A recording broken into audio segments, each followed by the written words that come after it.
I speak in the name of the living God, the Father, Son, and Holy Spirit. Amen. I first want to thank Father Andrew very much for allowing me to be part of this glorious celebration on this happy day. Traditionally, this is called Low Sunday, but from the little church I am vicar of in southeast London, this does not look very low. I'm sorry I'm not wearing a beretta. I bought a beretta for the occasion. I went to Watts and bought a rather beautiful beretta, and because being a canon, I'm allowed a red pom-pom. I put it on when I got home. The pom-pom was so enormous that I thought I should look as though I'm going to Royal Ascot. So I'm afraid I eschewed that pleasure. What a joy to be at this service of baptism and the baptism of Cecilia Rose, but also still celebrating the glory of Easter. So what a joy to be here celebrating both those things on this occasion. Celebrating the joy of Easter and wonderfully linked to baptism, I believe. Linked through the gift of new life, which both these things speak of. By the waters of baptism and by our experience of resurrection. Malcolm Geete, the poet, says, "As living stones around the font today, rejoice with those who rolled the stone away." Today, Cecilia joins the church.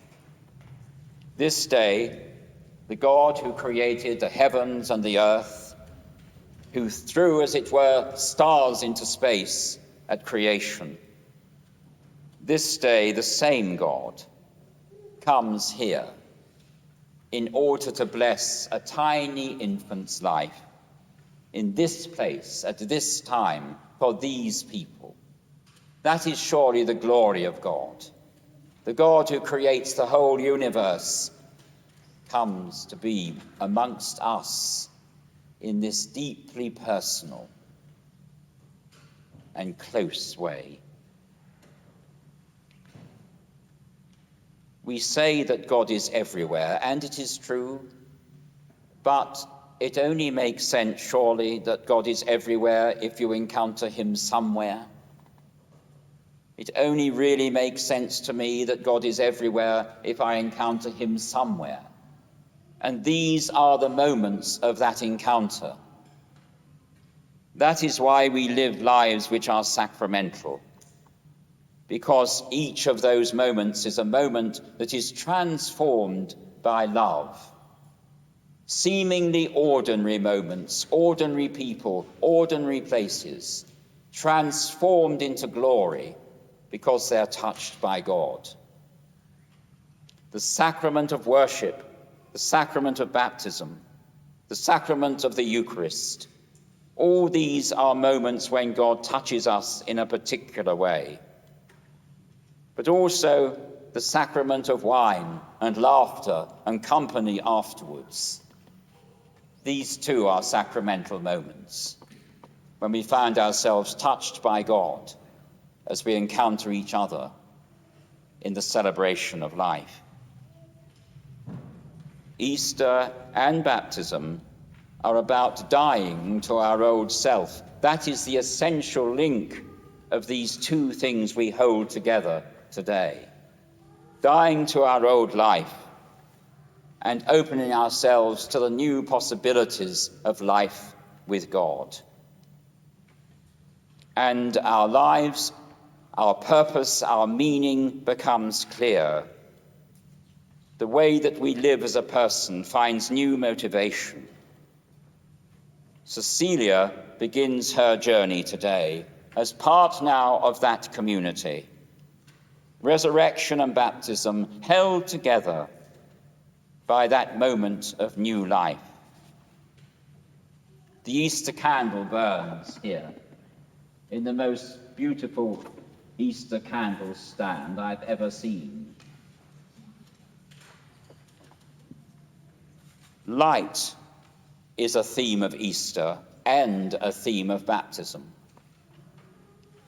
The family will be given today a little replica of that candle in order to remind them that light is what we're called to be in the world.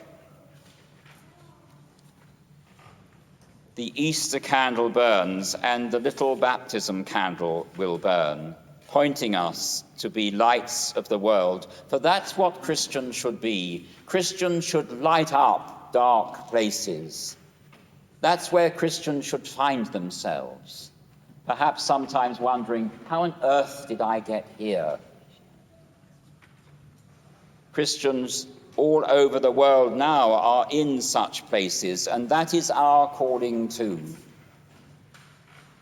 Worship, of course, this magnificent worship. This is what encourages and feeds us in order to leave this place, in order to serve the world. Christians finding themselves in dark places, in the very stuff of the earth, in the very soil of this place and the earth. It should lead us to be in hospitals, in nursing homes, in the hospice, holding the hand of someone who's about to die. It should hold us to be in the food bank, to kneel next to the man who looks homeless and lost, not to stand above him, leering as if we're talking and encouraging from a great height. Get on your knees, as Jesus would, and ask him his name first. It took me years to learn.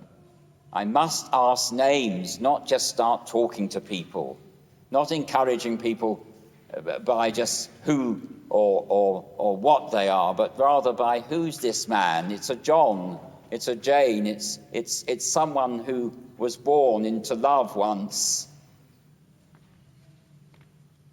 Worship must lead us to service in that way, because God came down in the incarnation right into the dust of the earth, and that's where we must be.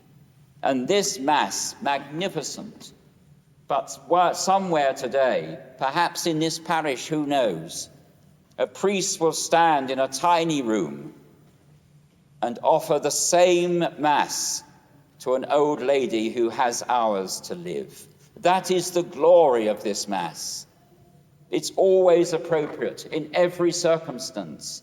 In the glory of this music and movement and colour and beauty, and in a little rather shabby dark room where an old soul will for the last time faithfully receive God in bread and wine. The Christian life calls us to beautiful worship and to get down into the dust of the earth. Such is that which Cecilia is now called to. And such is what Nick and Orby want for her, to be part of this scene, to be part of this wonder and glory, and to be part of the very dust of the earth.